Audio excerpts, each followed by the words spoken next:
My name is Veronica Justice Hale, and for most of my life, my family called me the quiet one, the cautious one, the one who never quite figured it out.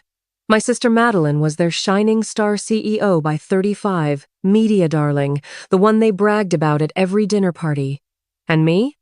I was the name they skipped in Christmas cards, the seat they didn't save at the table.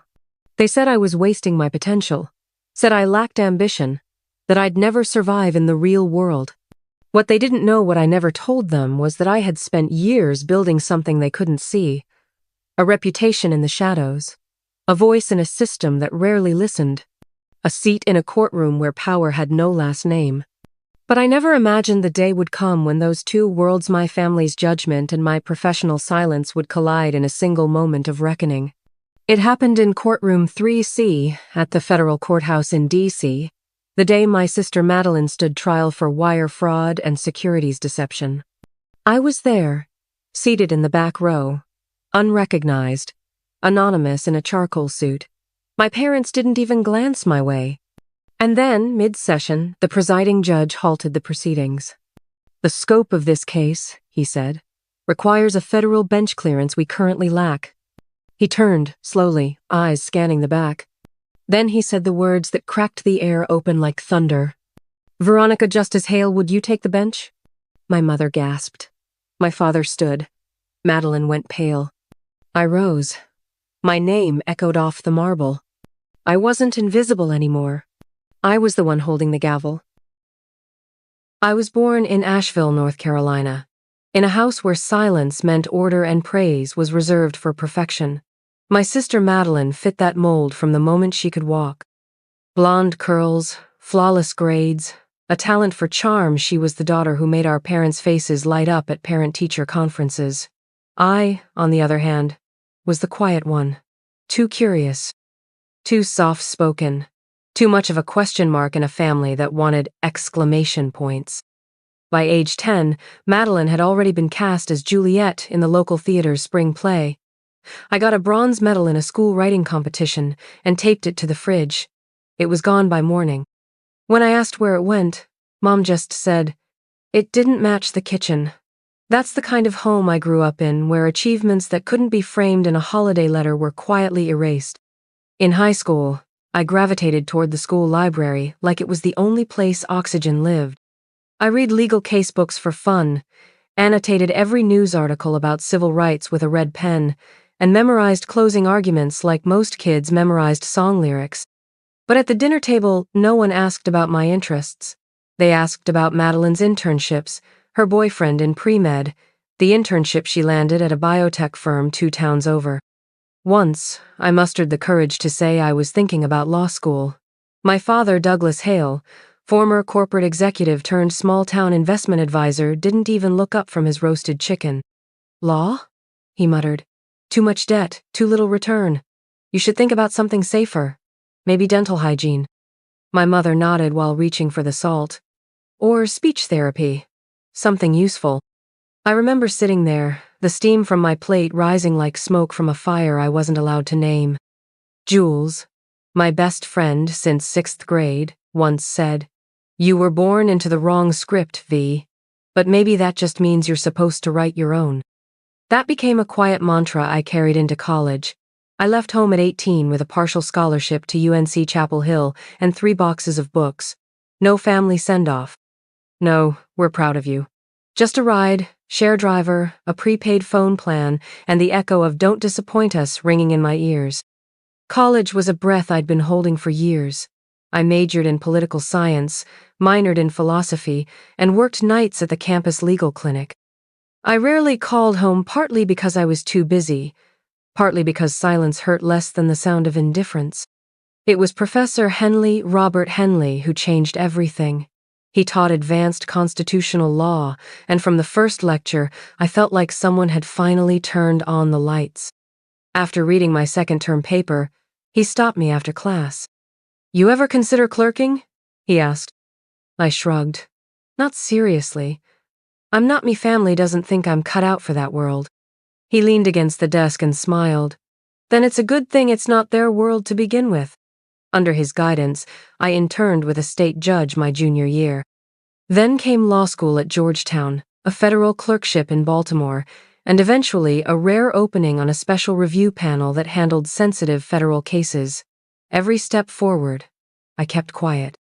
No social media posts, no emails home. I wasn't hiding, I just didn't need their permission anymore. By 36, I was nominated to a federal magistrate position in D.C., assigned to assist on high-level jurisdictional cases that required discretion. The appointment was confidential until confirmed. When it became public, my parents didn't call. Neither did Madeline. I suppose they were too busy polishing her image. And yet, despite everything, part of me still craved their notice.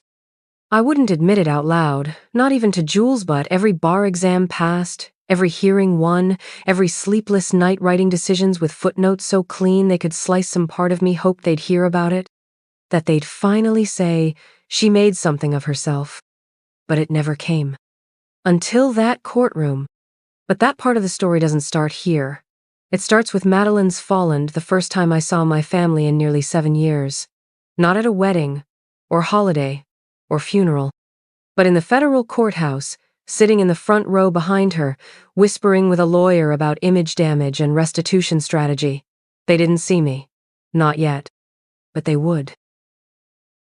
I didn't plan to attend the trial. Not at first. When news broke that Madeline Hale, celebrated biotech founder, was under federal investigation for securities fraud, my instinct was to stay away. Conflict of interest. Personal entanglement. Professional optics. I told myself all the right reasons.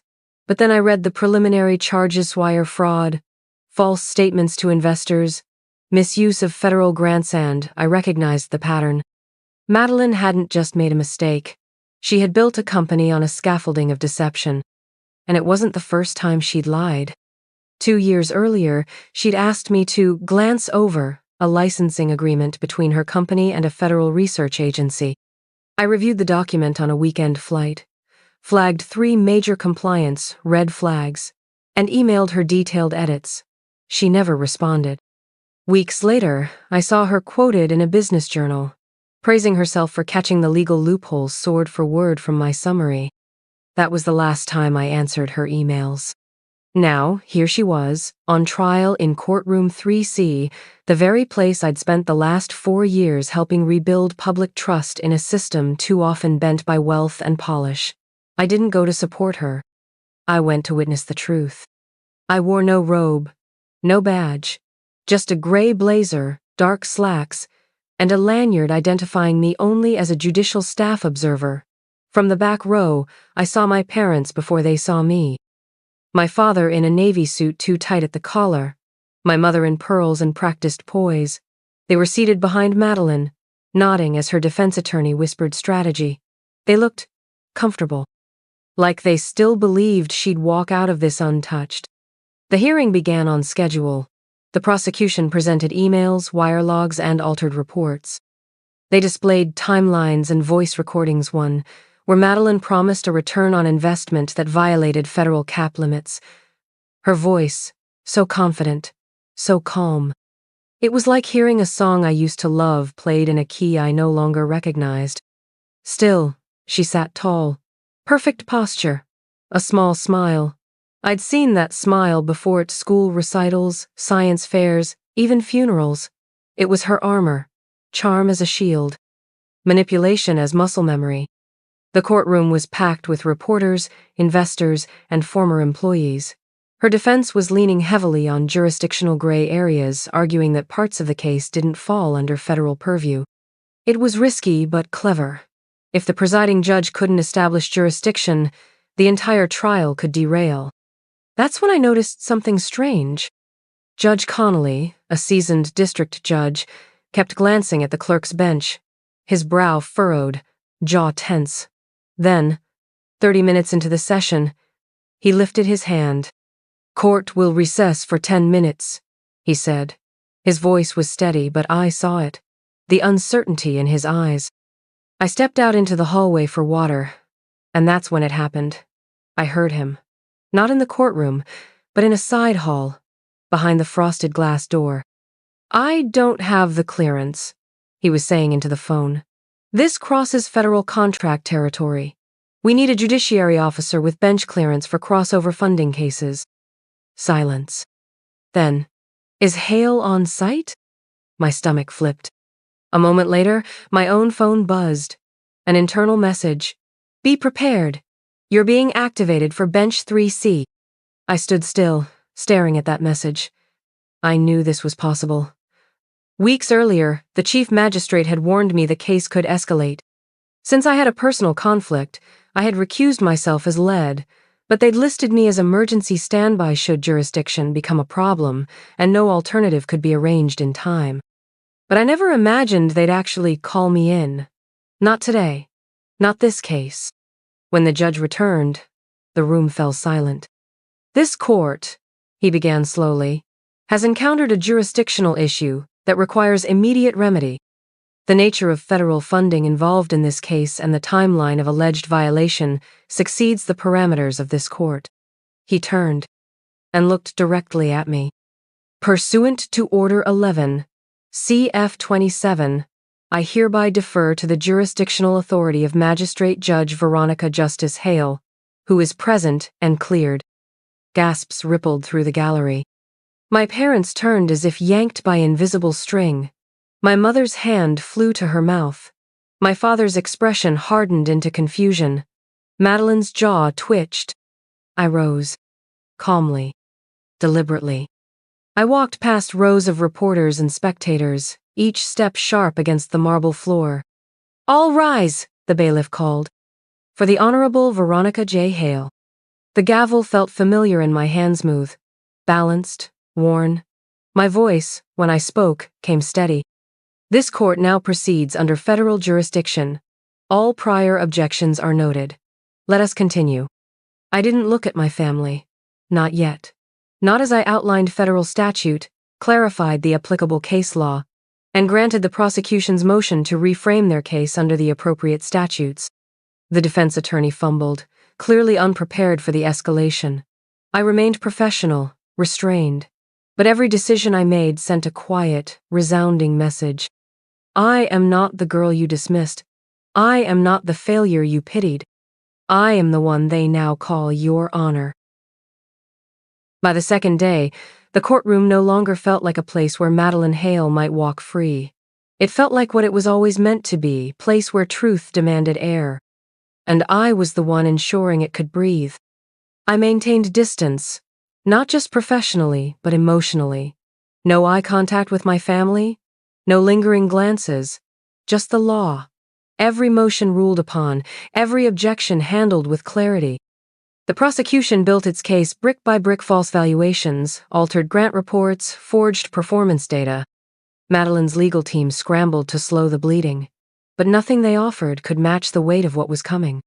On the third morning, the prosecution requested to introduce a new piece of audio evidence previously sealed under investigative review. I reviewed the motion, checked the clearance, and nodded. You may proceed. The court quieted as the speakers clicked on. It was a voice recording taken from a private investor meeting 6 months before the indictment. Madeline was speaking, confident, even amused. I mean, come on, she said, laughter in her voice. Half those reports are dressed up fairy tales. We inflate, they invest, everyone gets paid. Nobody asks questions when the money flows. That's just how you play the game. Silence. Then a few gasps. I watched the jury-only man dropped his pen. A woman on the end shifted in her seat. The recording ended with her voice, smug and smiling. It's not lying. It's optimism, packaged properly. Madeline sat perfectly still. My mother's hand clutched the edge of the bench like it was the only thing holding her upright. My father looked straight ahead, face pale, the skin around his jaw twitching. I took a breath and turned to the jury box. You may disregard tone, but not content, I said firmly. The recording meets evidentiary standards and stands. Let us proceed. We recessed early that day. The defense requested time to regroup. In the hallway, I heard her heels before I saw her. Veronica! Madeline hissed, eyes blazing. She stood between me and the judge's chambers. How could you do this to me? You're my sister! I didn't flinch. You're on trial for defrauding investors. I'm doing my job. She stepped closer. No, you're making a point. This is revenge. No, I said evenly. This is accountability. You wanted applause. You got exposure. Her lips parted, but before she could speak, our mother arrived, perfume thick, eyes red. Veronica, this is your family. You're humiliating her. In front of everyone. In front of the news. What are you thinking? I turned toward her. I'm thinking that for 38 years, I waited for one of you to see me as more than a mistake. And now, I don't need that anymore. Please, she whispered. She's your blood. No, I said quietly. She's a grown woman who committed federal crimes, and you helped her believe she'd never face consequences. From behind them, my father approached slower than usual, as if the weight of what he'd ignored was catching up. You never said anything? He muttered. We didn't know you'd become this. You never asked, I replied. And then I walked past them, no anger, no drama, just the simple, clean sound of footsteps that no longer needed to tiptoe around approval. Back in chambers, I sat down, heart beating steady now. Not because I felt nothing, but because for the first time in my life, I wasn't torn between truth and love. The love had been conditional. The truth wasn't. The next day, closing arguments began. The defense gave it one last shot, painting Madeline as a misunderstood innovator, a dreamer who stretched the truth under pressure. The prosecution reminded the jury of every falsified statement, every dollar misused, every voicemail where she spun fiction into funding. And then, deliberation. It didn't take long. 3 hours. When the jury filed back in, the room fell into the kind of silence that tastes metallic. Has the jury reached a verdict? I asked. The foreperson stood. We have, Your Honor. Please read it. In the case of United States v. Madeline Hale, on the count of wire fraud, we find the defendant guilty. A sharp inhale. On the count of securities fraud, guilty. On the count of federal grant misrepresentation, guilty. The words dropped like stones. Madeline closed her eyes. My mother gasped, barely able to breathe. My father put a hand on her back, but didn't speak. I didn't look at any of them. I kept my posture, my tone. Sentencing will be scheduled within 30 days. Court is adjourned. Gavel. As people rose, reporters rushed from the room. I stood, turned, and walked back to chambers. Only once I was alone did I sit again and exhale. A few minutes later, Jules knocked on the door and slipped inside. You did it, she said. No, I replied quietly. The law did. She smirked.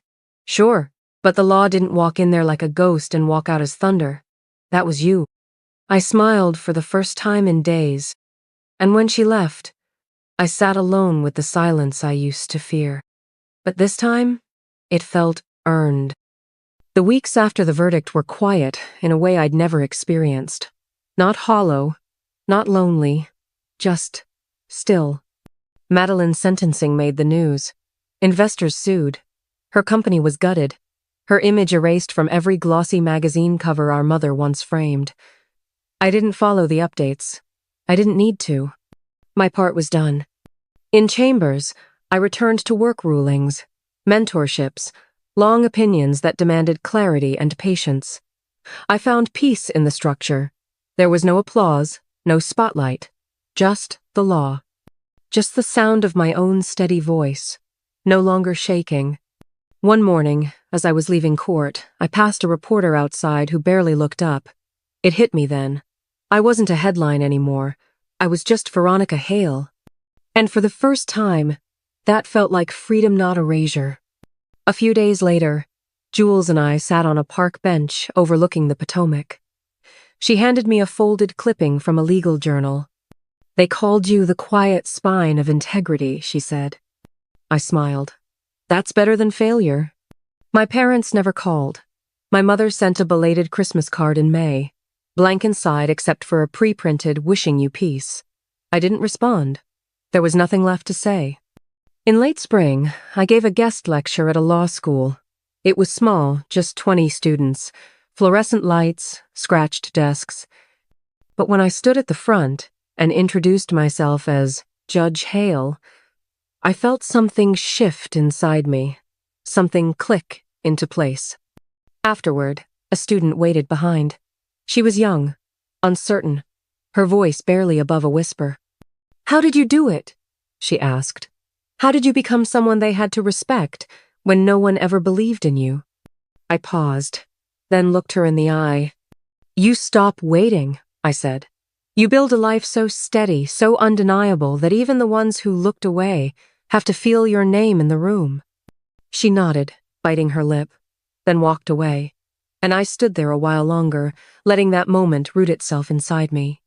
That evening, as I left the building, the sky had turned a soft amber, the kind of color that never asks to be seen, but still takes your breath.